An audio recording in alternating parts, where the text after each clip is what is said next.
Hello and welcome to the Game Lore Archives. Today we're going to attempt to discuss the Mages Guild. However, while researching this topic, it became pretty obvious very quickly that it would be impossible to discuss the Mages Guild without discussing all things magic on Nirn. So, as magic is the key to this episode, let's quickly recap where magic comes from. So, when Lorcan created Mundus, he used, or tricked, many of the Aedra into helping him. When the Aedra realised that their powers were being drained by the process, they began to fear for their lives, and many fled back to their home of Aetherius. To escape, they fled through the very fabric of the sky, ripping holes leading through oblivion and into Aetherius. These rips created the sun and stars, and magic from both Aetherius and oblivion trickles through them, allowing the denizens of Nirn able to tap into the magic reserves in the air. Many people mistrust magic, seeing it as a destructive tool, and they are right to be scared. In the wrong hands, magic can be used to kill, destroy and terrorise. However, magic is like any tool, neither good nor evil, but can be used for both. Many have used magic to shape Nirn history for the better, and that's where the Mages Guild comes in. The Mages Guild was officially formed in the Second Era, however its origins can be tracked all the way back to the Merethic Era. In our Aldmer episode, we discussed how the ancient race originally worshipped their ancestors, but then they changed their religion to the worship of their betters. Many members of the race disagreed with this change, which led to many citizens leaving the Somerset Isles. The local magic users were not happy with this change even more than the common folk, due to their knowledge of the spirit world. To oppose this new religion, they formed the Citric Order, which shouldn't be confused with the Citric Endeavour from Morrowind, whom are completely unrelated. In the Merethic era, groups of magic users were unheard of. Magic was not understood yet, and mages were untrusted. Because of this, they mostly lived in seclusion as hermits. The Citric Order decided to separate themselves completely from Somerset Isle to avoid this new faith, as they felt it was corrupting the Altmer society. They set up a new home on the Isle of Artium, and protected it with powerful magic to keep unwanted visitors out. It is said that unwanted guests will find the island incorporeal and will fall through the very floor. And this powerful spell is just a small taste of what the Citric Order can do. No one really knows for certain how strong their magical abilities are. However, there are small hints dotted throughout the lore, suggesting that members of the Order have unparalleled powers. For example, they are the only people who have self-taught themselves how to use the Calling, a telepathic skill that is only used by them and the long-dead Dwemer. They also managed to make their entire island disappear in the Second Era, the 230th year, for 500 years, and to this day no one knows where the island went or how they moved it, and they're very tight-lipped about it. When the race evolved into the Altmer, the Order did also, as they were still technically in the Somerset Isles. However, their worship of the old ways did not change and is still worshipped today. And by the old ways, we mean that they not only retain the original ancestor worship, so not their betters, just any answer, but every single custom and tradition that goes with it. Now, the reason that the Order believe in the old religion so strongly is due to their magical powers and knowledge of the spirit world. And in the Merethic era, they were the only ones with that knowledge. The Order believes that the now worshipped Aedra and Daedra are no better than any other spirit. They have just been granted more power and influence in the afterlife. The Citric Order try to use their vast knowledge of all things to bring power of good men and ensure that these people remain good when they have this power. However, the Orders are very secretive about their overall goals, which remain unknown to outsiders. The first written record of the Citric Order appears just 20 years into when recorded history began, and tells of them helping various rulers through Tamriel. However, due to their secretive nature, the last 4 kings of the Empire have refused their help, as they don't trust the Order's secret motivations. Regardless of the mistrust, the Order has only gained members since the new Almeri Dominion's rise to power. Each member is chosen through a secret and complex ritual. So, during the Second Era, a young Altmeri named Vanus Galerian was chosen to be the new member of the Citric Order. While he was a member of this order, he trained not only his mind but also his body. He was dedicated to the training, and he easily surpassed every single classmate except for one. Another Altmer was equally as dedicated to his studies and rivalled Vanus in every class. The rival's name? Manimarco. However talented the two Altmeri men were, their dedication to studying was where their similarities began and ended. Vanus was a devoted student who shared many of the Order's qualities and beliefs. What he didn't agree with the Citric Order was their elitism, where only members of the Order could benefit from the magic. He thought that magic should be made available to all citizens of Nirn for the greater good. Meanwhile, Manimarco's studies took a darker turn. He eventually became obsessed with necromancy, a forbidden magic due to both the danger it posed and its heretical nature in the face of the Physic religion. Eventually, Vanus found out about Manimarco's extracurricular activities, and the necromancer was banished from the Isle. Vanus left soon after to pursue his own goals. Once Vanus had left the Order, he began to rally as many magic users through the Somerset Isles as he could find. Once found, they travelled together to the town of Firsthold and set up a small shop. In his shop, the magician started to create magical items, potions, enchantments, and spells that any member of the public could purchase for a fair price. The idea exploded and has huge ramifications throughout Nirn's history, and Tamriel would be a very different place had Vanus not started this venture. Firstly, at this time, magic was still largely untrusted by the population. This new stall not only helped the civilizations in need, but also showed the benefits of having multiple magic users together, and that large meetings didn't mean evil rituals were taking place, but studies and experimentation. At first, the townsfolk of Firsthold rebelled. However, soon the shop became well established and trusted. So much so that Vanus opened many more shops throughout Somerset Isles, and in the 230th year of the Second Era, the Akaviri Ponte Versidu Shai, the ruler of the empire at the time, or acting ruler at least, sanctioned the shop to become the Mages Guild, with Vanus Galerian as the first Archmagister of the guild. By year 580 of the Second Era, the Mages Guild was a staple of most towns throughout the province of Tamriel. As Vanus had created the Mages Guild to make magic accessible, he made sure that all the tools the Mages Guild built were usable by anyone, regardless of their skill. These tools were compared to robotic constructs, who were master enchanters, alchemists, and spellweavers who could create anything the customer would ask for.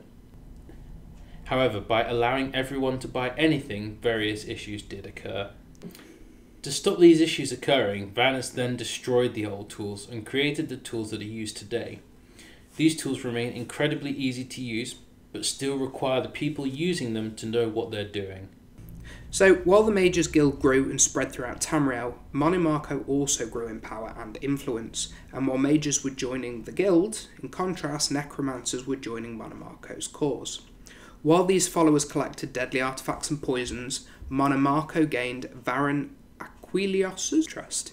He convinced the Emperor to go on a quest for the Amulet of Kings, saying it will make him a Dragonborn, which was a complete lie. As soon as Varan and 5 companions managed to get the amulet, Manimarco traps Varan into Cold Harbour and uses the amulet to make a Soul Burst, a spell that breaks the ancient seal made by Akatosh, which seals Nirn away from the realms of oblivion. With this seal gone, Molag Bal starts using his dark anchors to pull the whole planet of Nirn into his realm of oblivion, Cold Harbour. This is what's known as a plane meld. It was around this time that Manimarco managed to gain the powers he desired and become the world's first Undying Lich. It's never specifically stated how he achieved this, whether through research, by using one of the artifacts his followers discovered, or even if it was just a gift directly from Molag Bal for helping him with the plane meld. So, with this transformation, Manimarco began being called the King of Worms, and it should be noticed that Manimarco didn't intend to help Molag Bal. He was actually attempting to trap Molag Bal and absorb his powers for himself. Vanus Galerian became increasingly concerned by the growing threat of the necromancers and how often they were appearing, and so he began to challenge them and made it the Mages Guild's responsibility to fight back wherever possible. The Mages Guild also took it upon themselves to fight against Morlock Baal's plane meld. They adapted a new rule where alliance infighting was not to be tolerated, as their guild halls were a place of peace and studies. The Fighters Guild implemented a similar policy. Because of these policies, the Mages and Fighters Guild made up the main bulk of the forces that stopped the plane meld from happening. Eventually, Vanis challenged the King of Worms on the battlefield, demanding he discarded his artifacts his followers had gathered. Mannimarco refused, starting a huge battle. Both sides suffered horrendous losses, including the death of Vanis Galerian himself. However, the Mages Guild stood victorious. With Mannimarco believed to be dead, the Mages Guild collect the evil artifacts the enemy had gathered for safekeeping. Regardless if Mannimarco was killed or not, he didn't stay dead for very long, and was central to the events that unfolded in the 405th year of the Third Era. 721 years after the events of Elder Scrolls Online, the closest date we have to Vanis Galerian's death. In the game Daggerfall, many people are trying to own the Numidium, the living god constructed by the Dwemer. To use the god's power, they need two items, the Mantala to power it, and the Totem of Tiber Septim to control it.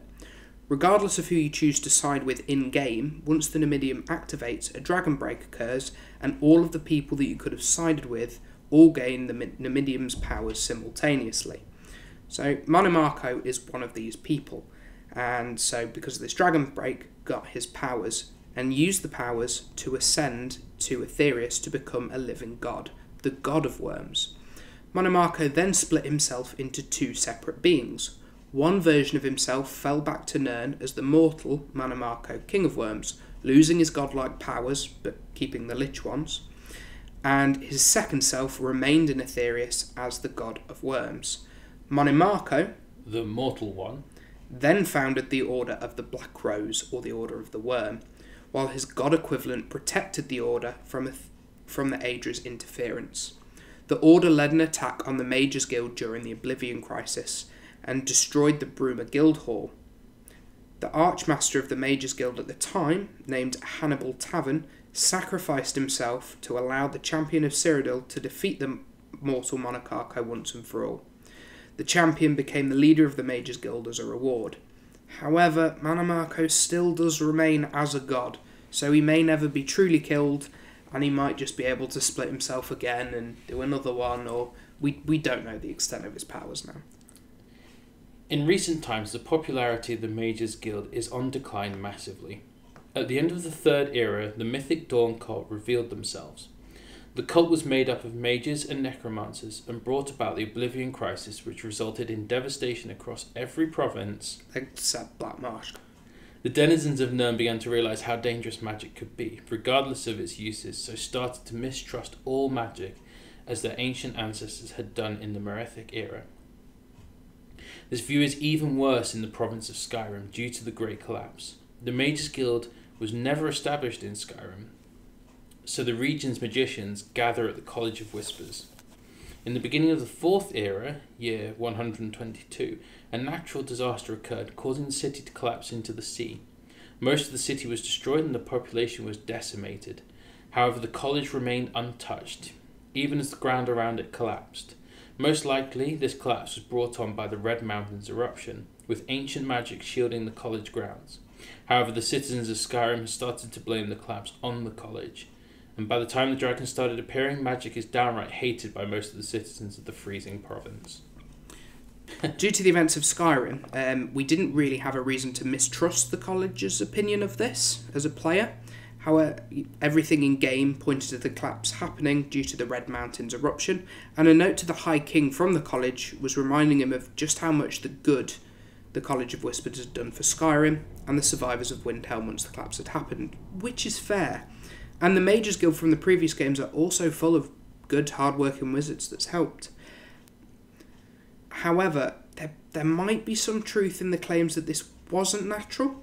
So in the recent E3 trailer that was released for the Elder Scrolls Legend, Hero of the Storm, the trailer shows a very small clip of green fire raining from the sky and destroying everything around it. Now some, including Joe, doesn't think this is Windhelm and thinks it's just part of the cinematic. However, some people like myself think that the town where this fire is happening looks an awful lot like Windhelm, and think that maybe this mystic fire, or mystic green fire even, was the cause of the collapse. And we'd love to know what you guys think now that you've seen it. Do you think that this was a natural disaster, or do you think the college did actually do something wrong and something to do with it? Do you think it is Windhelm in that trailer? We'd love it to hear your opinion, so leave a comment and let's talk about it. And that covers just about everything magic related in the Elder Scrolls lore. Join us next time where we will discuss the more rough-handed counterparts to Fighters Guild and the history behind them. So thanks very much for watching, and if you enjoy us, maybe check out our Patreon. It has tons of cool stuff, get our videos early, and it would really help us out. You can also help by clicking the subscribe button and giving the video a thumbs up.